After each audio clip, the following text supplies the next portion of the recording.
हैदराबाद के information technology मरकज hi tech city के दरमियान वाक़े तहजीबी व फन्नी मरकज शिल्पारामम में जारी ऑल इंडिया क्राफ्ट मेले में मधुबनी आर्ट आवाम की तवज्जो का मरकज बना हुआ है।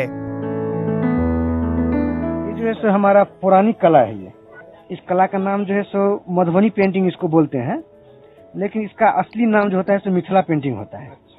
मिथिला पेंटिंग बहुत कम लोग जानते हैं इसको। मधुबनी हमारा डिस्ट्रिक्ट पड़ता है तो डिस्ट्रिक्ट के नाम से ये फेमस हो गया हमारा पेंटिंग।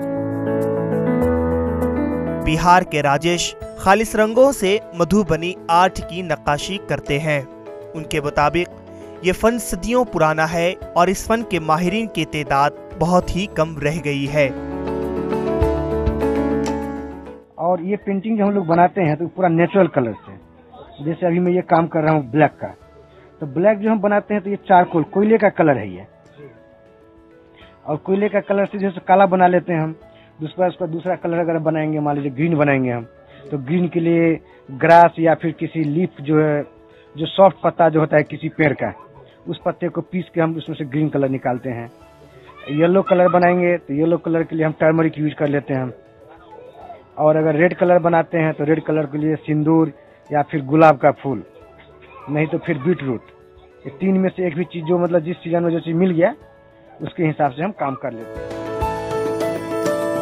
राजेश का जरिए माश भी उनकी कारीगरी है, लेकिन अफसोस के इस फन की कदरदानी न होने की वजह से उनका गुजर बसर मुश्किल से ही होता है।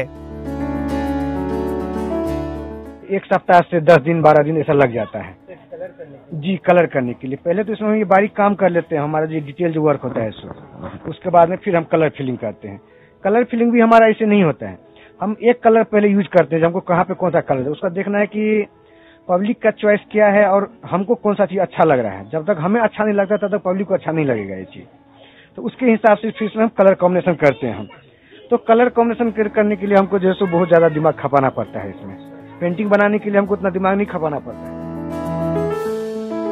राजेश का कहना है कि नई नस्ल इस फन से नावाकिफ है, इसलिए उनकी ख्वाहिश है कि नई नस्ल इस फन को जरूर सीखे, मगर इसे पेशे के तौर पर ना अपनाए। हैदराबाद से मोहम्मद मोहसिन की रिपोर्ट।